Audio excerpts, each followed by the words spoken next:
1884년 10월 17일 보름달이 환하게 떠있는 밤이었습니다.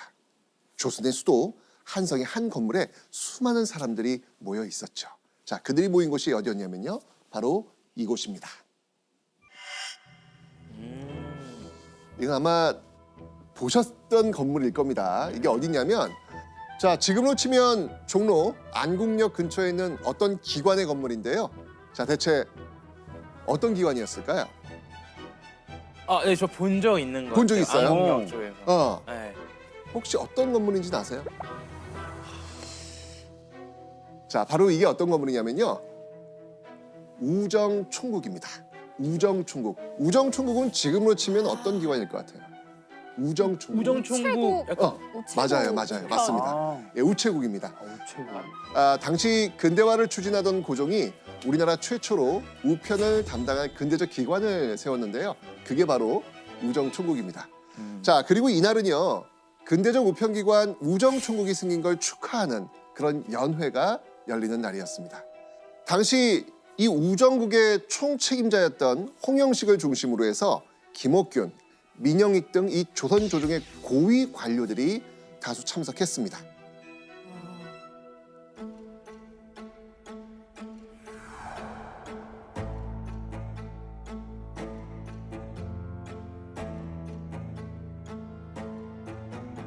와주셔서 감사합니다. 우정국 낙성식을 축하하며 건배! 그런데요, 이런 연회 도중 갑자기 다급한 소리가 들려오죠. 불이야! 불이야! 연회장인 우정총국 근처 초가집에 불이 났다는 겁니다. 자, 연회장 사람들은요, 우왕좌왕 도요하기 시작합니다. 자, 그런데 그때 놀라서 밖으로 뛰쳐나갔던 한 남자가 비틀거리면서 들어옵니다. 그는 온몸이 칼에 찔려 피투성이가 된 채였습니다. 바로 군권을 장악하고 있던 우영사 민영익이 괴한에게 습격을 받은 겁니다. 자, 지금 밖에는 불이 났다고 하죠? 네. 민영익은 지금 칼을 맞고 지금 들어왔죠? 네. 갑작스런 소동에 우정총국은 순식간에 아수라장이 됩니다. 게다가 얼마 후요, 연회장 밖에서는요, 더 큰 사건이 일어납니다. 창덕궁에 있던 고종과 명성황후가 사라진 겁니다.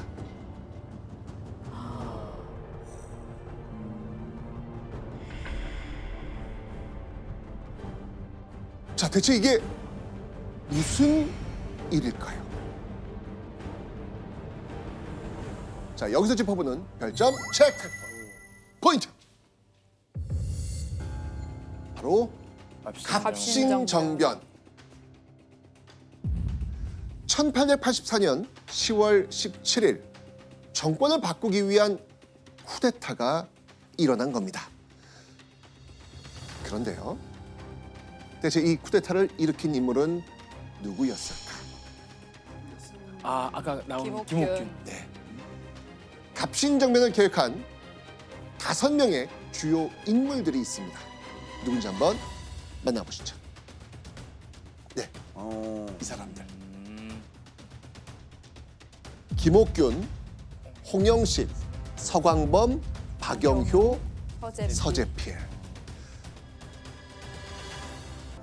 조선의 문을 열어서 서양의 근대적인 제도를 받아들이고 조선의 제도를 변화시키려고 하는 그런 사상을 개화 사상이라고 이야기합니다. 당시 고종은요, 근대화를 통해서 조선을 강한 자주국으로 만들려고 했습니다. 자, 그렇다면 이들이 쿠데타를 일으켰다라고 하는 것은 고종과 생각이 같았다, 달랐다? 달랐다. 달랐다는 이유가 좀 살짝 오시죠? 네네. 그런데 그렇지 않습니다. 오히려요, 이들은요, 한마음 한뜻으로 개화를 추진하면서 고종의 총애를 한 몸에 받고 있었습니다. 근데 왜? 근데 갇혔잖아요. 그죠? 그죠? 이상하시죠? 네. 자, 그런데 어느 순간부터 이 개화를 두고요, 이 5명이 고종과 대립하게 됩니다. 자, 그 시작을 알려면요. 당시 조선이 처한 현실을 좀 들여다봐야 합니다. 1876년 조선 역사에 아주 한 획을 긋는 큰 사건이 일어납니다. 자, 바로 조선과 일본 사이에 체결된 강화도 조약. 1875년 일본의 운요가 조선의 강화도를 침략했고요. 바로 그 다음에 1876년 일본은 이 사건을 빌미로 조선에 이것을 요구하게 됩니다. 뭘 요구했을까요? 그 수교? 네, 바로 개항입니다. 어. 개항. 그냥 그 이제 항을 열어라. 우리 마음대로 왔다 갔다 하겠다 이런 뜻 아닙니까? 맞습니다. 예. 자, 그래서 일본의 요구로 조선은 처음으로 부산, 원산, 인천의 항구를 순차적으로 열어야 했습니다.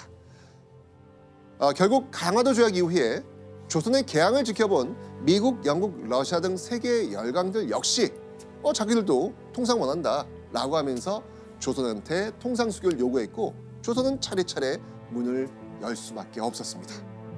자, 이쯤 되면 고종은 어떤 생각을 하고 있을까요? 너무 사방에서 치고 들어오니까 우리가 강해지는 방법밖에 없을 것 같아요. 맞습니다. 고종은요, 우리도 빨리 선진문물을 받아들이고 군사적 능력까지 갖춰야 된다, 이런 판단을 했던 것이죠. 자, 그러면 이 당시에 고종에게 필요한 인물 누구였을까요? 아, 조금 더 네. 같은 생각 가지고 있는. 네. 아, 우리도 세져야 돼. 이렇게 같이 생각하고 있는 뜻이 같은 사람들. 예, 그런 신하들. 바로 고종과 같은 그런 개화 사상을 가진 젊은 신진 관료들이었습니다. 이제 아까 제가 말씀드렸던 거 이해가 되시죠? 네. 네. 5명? 자, 그중 대표적인 인물, 네, 바로 김옥균. 김옥균이었습니다. 아, 김옥균은요, 어린 시절부터 이 언변이 좋아가지고 주변에 늘 사람들이 많았다고 합니다. 게다가 머리도 비상해가지고요, 22살 어린 나이에 과거에 장원급제합니다. 우와. 그렇게 만나게 된 인물, 바로 조선의 왕 고종. 고종. 그는 이 근대화가 목표였던 고종과 뜻이 같습니다. 그러니까 김옥균은 고종의 총애를 받았을까요, 안 받았을까요? 당연히 받았죠. 한 몸에 받는 그런 신하가 될 수 있었죠. 자, 그렇게 개화파 관료들과 만나게 된 고종. 이 고종은요, 본격적으로 개화를 추진하기 위해서 이걸 만듭니다. 고종은요, 이 조선의 근대화 정책을 총괄할 기관 통리기무하문을 설치합니다. 자, 이 통리기무하문 산하에는요, 12개의 부서가 있었습니다. 이 부서들은 외교, 통상, 무역, 군사 등 정말 근대화에 관련된 업무를 담당했죠. 이 고종은요, 특히 통리기무하문을 통한 군대 양성에 특별한 관심을 보입니다. 왜냐면 더 세져야 되니까. 그렇죠. 힘을 키워야 힘을 길러야 되니까. 되니까. 맞습니다. 이렇게 통리기무하문에서 내놓은 야심찬 국방정책, 별기군의 창설. 와, 이거랑 다 시험에 많이 다 나오는 들어오죠. 건데 별기군. 기억이 이제 다 예. 납니다. 구식군대, 신식군대. 자, 동현 씨, 예. 이 통리기무하문에서 이제 조직했던 그 별기군은 기존 군인들과는 어떤 차이가 있을 것 같아요? 딱 봐도 딱 봐도. 특수부대 창설이죠. 오, 예. 신무기 예. 연습하고. 역시. 예. 특수부대. 자, 먼저 별기군은요, 일본인 교관을 초빙해서 근대식 군사훈련을 받습니다. 자, 그리고 이 별기군의 무기 역시 그동안 조선에서는 볼 수 없었던 소총 같은 신식 무기들을 제공합니다. 오. 자, 그렇게 고종과 김옥균을 비롯한 개화파의 뜻대로 조선은 조금씩 근대화의 길을 걷게 됩니다. 그러던 1881년 고종은 김옥균을 급하게 찾습니다. 자, 이 고종이 김옥균을 왜 급하게 불렀을까요? 왜 불렀을까? 바로 김옥균을 해외에 파견 보내려고 했기 때문입니다. 아, 그러니까 밖에 나가서 선진 문물들을 좀 보고 배워와라 라는 중요한 어떤 그런, 역할이네요. 그렇죠. 자, 고종의 명을 받은 김옥균, 그 김옥균이 가야 하는 곳은 어디였을까요? 일본? 일본. 맞습니다. 일본입니다. 1881년 12월 김옥규는요 근대화된 일본의 실상을 배우기 위해서 이 도쿄와 당시 일본 외교 중심지였던 나가사키로 가게 됩니다. 김옥규는요 일본의 조선소와 재련소 탐방을 순서대로 둘러봅니다. 그런데요 눈앞에 보인 그 채굴 기계에 깜짝 놀랍니다. 아니 조선에서는 사람이 막 수작업으로 하던 일을 일본에서는 기계로 막 돌려가지고 뽑아내고 있는 거예요. 게다가 김옥규는요 조폐국을 둘러보고 또 한 번 놀랍니다. 뭘 보고 놀랐을까요? 지폐? 꺼내는 그렇죠, 기계. 맞습니다. 바로 지폐입니다. 지폐로 된 돈을 처음 보거든요. 당시 조선은요 동전만 있던 시기라서 김옥균에게는 정말 낯설고 신기한 상황이 계속해서 와. 펼쳐지고 있는 겁니다. 너무 놀랐겠네요. 너무 놀라는 진짜. 거예요. 천황을 중심으로 입헌 군주제를 시행하고 있던 당시 일본은요 차근차근 근대화를 이루고 있었습니다. 임 5년에 일어난 구인들의 난, 임오군난. 별기군이 생기면서요 전에 있던 조선의 군인들은 구식군인이 된 거예요. 그리고 이 별기군과 기존의 구식군인들의 대우가 완전 다릅니다. 자 그렇다면 가장 문제가 된 건 뭐였을까? 가장 문제가 된 건요 바로 월급 체납이었습니다. 아유. 무려 13개월 동안 월급을 받지 못해요. 1년이나? 네, 당연히 구식군인들의 불만이 커질 수밖에 없었습니다. 자, 그러던 중에 구식군인들에게 무려 13개월이나 밀렸던 그 월급의 일부를 줍니다. 기다리고 기다려서 13개월 만에 받은 그 쌀. 그런데 그 쌀에 겨와 모래가 엄청 섞여 있었던 거예요. 아. 일부 부패한 관리들이 그 쌀을 빼돌린 겁니다. 자, 문제의 이 쌀을 받은 구식군인들, 이들이 향한 곳은 어디였을까요? 그들은요, 평소에 자신들을 차별하던 관리들 집에 쳐들어가서요, 집을 불태워버립니다. 아.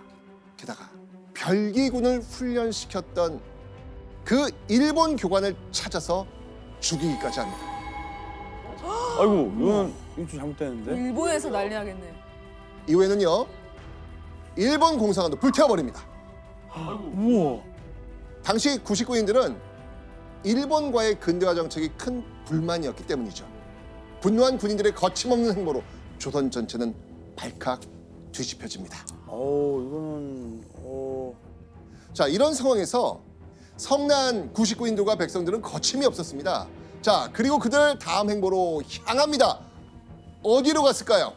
궁궐 아까 나왔던. 맞습니다. 바로 고종이 있던 창덕궁이었습니다. 궁궐로 난을 일으킨 사람들이 몰려온다는 소리를 듣고 명성황후가 이미 궁궐을 탈출했던 겁니다. 아. 자, 그런데 이 구식군인들과 백성들은요 고종에게 누군가를 다시 불러오라고 아주 강력하게 요구합니다. 누구였겠습니까? 그 고종 아버지 누구? 흥선대원. 맞습니다.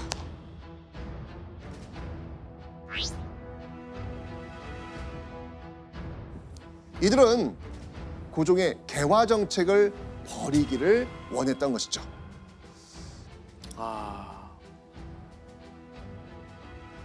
자, 이렇게 정치 일선에서 물러나 있던 흥선대원군이 이 사건을 계기로 다시 조선 조정의 실세로 화려하게 복귀합니다.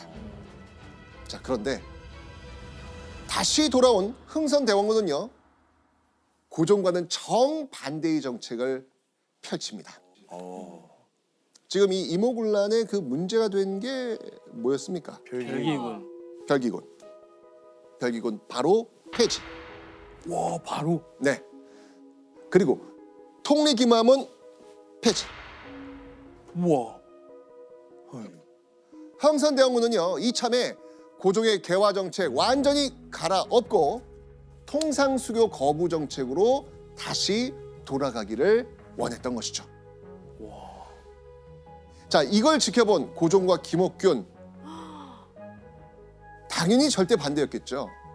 흥선대원의 뜻대로 된다면 그들이 정말 그렇게 힘들게 추진했던 근대화 정책은 모두 수포가 될 수도 있는 정말 끔찍한 상황이었던 것입니다.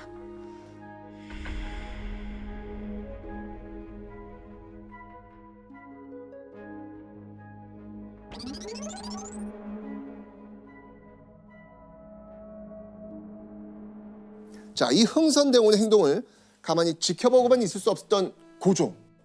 흥선대원군이 아닌 임오군란을 잠재울 방법을 생각해냅니다. 무엇이었을까요?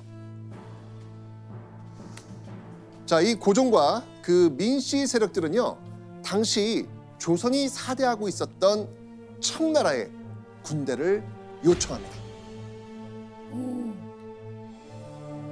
고종은 청나라 군대의 힘으로 봉기를 일으킨 구식군인들과 백성들을 진압하려고 했던 것이죠.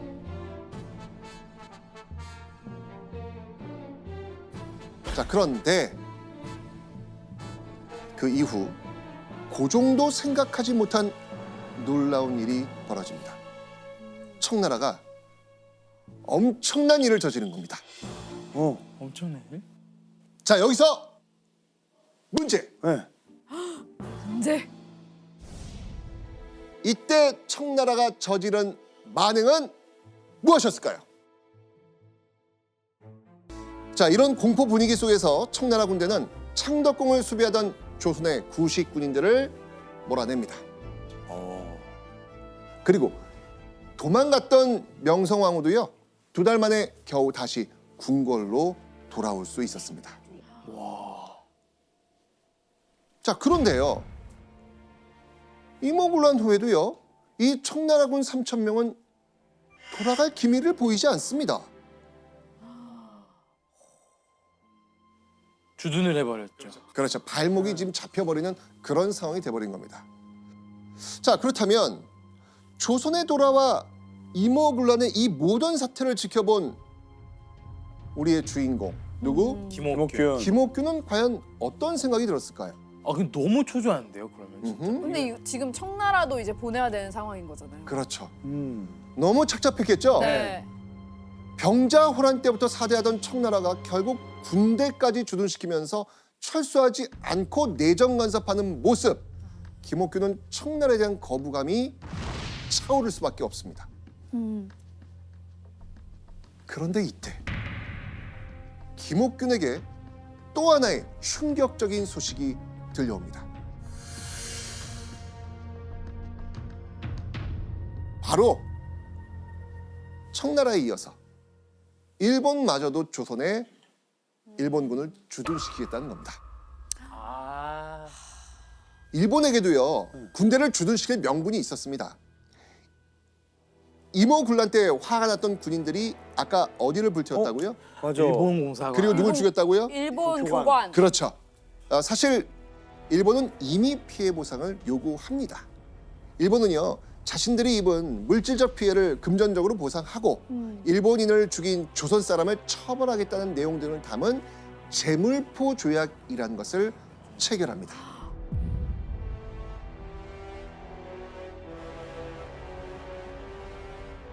자, 그런데요, 이 제물포 조약에 일본군을 파견하는 그 내용이 들어가 있었던 것입니다. 제물포조야.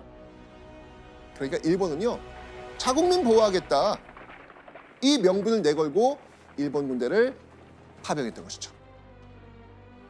교수님, 그러면 이때 일본이 이미 조선을 노리고 있었던 거죠? 예, 일본도 조선을 침략할 생각을 하고 있었습니다. 그러니까 공사관 수비대라는 명목으로 조선의 군대를 주둔시킨 거죠. 근데 공사관 수비대면 우린 보통 한 100명, 200명 생각을 하잖아요. 1000명이 넘는 군대를 주둔시킨 거예요. 사실 이런 모습은 일본이 영국이나 미국 같은 서구 국가들과 교류를 하면서 일본이 먼저 당했던 거예요. 근데 자기들이 당했던 침략의 기술을 이제 조선에 써먹고 있는 겁니다. 결국 임오군란 이후 조선 땅에 청나라와 일본의 군대가 다 들어오게 됩니다. 와, 진짜 청나라 일본까지 그러니까요. 정신 없네요. 자, 그런데요, 이 제물포 조약 때문에 김옥균은 또 다시 일본으로 건너가게 됩니다. 일본이 자신들이 입은 피해를 사과하라면서 사죄의 사절단을 요구했거든요. 아, 이 사절단의 일원으로 일본으로 건너가게 된 사람 누구? 김옥균. 바로 김옥균. 이미 일본을 시찰하고 온 경험이 있는 데다가 일본 인사들과 아까 친분을 많이 만들었다 그랬잖아요. 자, 김옥균은요 사절단으로 일본으로 향하면서 고종에게 뭔가를 얻어오겠다고 말합니다. 뭐였을까요? 용서. 용서를 용서? 받아오겠다? 네. 그거 너무 좀 그렇다. 아니면 뭐 돈을 얻어요? 맞아요. 돈? 바로 차관입니다. 차관. 청나라와 가까이 지내면서 개화하자는 친청 세력인 온건개화파, 일본의 문물을 받아들여서 개화하자는 친일 세력인 급진개화파, 이렇게 온건개화파, 급진개화파로 나뉘게 됩니다. 자, 그 결과요. 당시 청나라를 따르는 친청 세력이 강한 조선 조정에서 급진개화파 김옥균의 입지는 어떻게 될까요? 줄어들겠죠. 줄어들- 그렇죠. 좁아질 수밖에 없었겠죠. 그런데 그 즈음에 조선에서는요 청나라와 이런 조약을 체결했다는 소식마저 들려옵니다. 자, 여기서 짚어보는 별점 체크 포인트. 뭐야? 바로 조청 상민 수륙 무역 장정, 즉 조선과 청나라가 맺은 상거래에 관한 규정입니다. 자, 그런데요. 지금 3천여 명의 청나라 군대가 조선에 들어와 있는 상황입니다. 자, 그런 상황에서 맺은 조약이에요. 이 조약이 과연 조선과 청나라 모두에게 평등한 조약이 될까요? 당연히 아니죠. 아닐 것 같아요. 그러니까 쉽게 얘기하면 조선한테는 이 조약은 불평등한 불평등. 조약이었다. 이렇게 볼 수 있는 것이죠. 자, 그런데 조약의 내용 중에 정말 이 젊은 김옥균을 특히 분노하게 만든 문장이 있었습니다. 자, 그 내용 함께 보시죠. 이번에 제정한 수륙 무역 장정은 중국이 속방을 무대하는 뜻이며 각국과 일체 같은 이득을 보도록 하는데 있지 않다. 자, 김옥균을 분노하게 만든 건 바로 속방이라는 단어였습니다. 빵? 속방, 중국에 속한 나라. 조선을 중국의 통치를 받아야 하는 속국으로 정의한 겁니다. 와. 중국이 원래 중국 주변에 있는 나라들이랑 맺었던 관계를 조공 관계라고 부릅니다. 그런데 문제가 19세기 후반에 중국이 서양 각국에 침략을 당해요. 그래서 중국이 서구한테 침략을 당한 것처럼 중국도 중국 주변의 나라들을 그렇게 식민지적으로 압박을 하게 됩니다. 조청상민 수륙 무역 장정이 딱 그런 전례라고 할 수가 있습니다. 이러니 김옥균은 청나라 어떻게 생각하겠습니까? 진짜 화났을 것 같아요. 너무 싫어하죠. 그러니까요. 조선 왕실의 어른인 흥선대원군을 잡아가 국가적 굴욕을 주고 군사 3,000명이나 주둔한 것도 화가 나는데 조선이 청나라 속방이라는 말도 안 되는 조약까지 강요하고 있습니다. 이런 청나라의 만행에 분노한 이 김옥균, 이 조선이 반드시 청나라의 영향에서 벗어나 완전한 자주 독립국이 되어야 한다면서 이런 글까지 남깁니다. 이전부터 청국이 속국으로 여겨온 것은 참으로 부끄럽다. 이에 첫째로 해야 할 일은 청의 굴레를 철퇴하고 독립하여 완전 자주국을 수립하는 일이다. 어떻습니까? 반드시 청나라를 몰아내겠다는 그런 기기가 보이지 않나요? 그죠, 그죠. 그리고 완전 자주국이라는 그 단어에서 의지가 보이네요. 그죠? 맞습니다. 김옥균은 신식 군대 양성, 도로 정비 등 근대화 정책들을 추진합니다.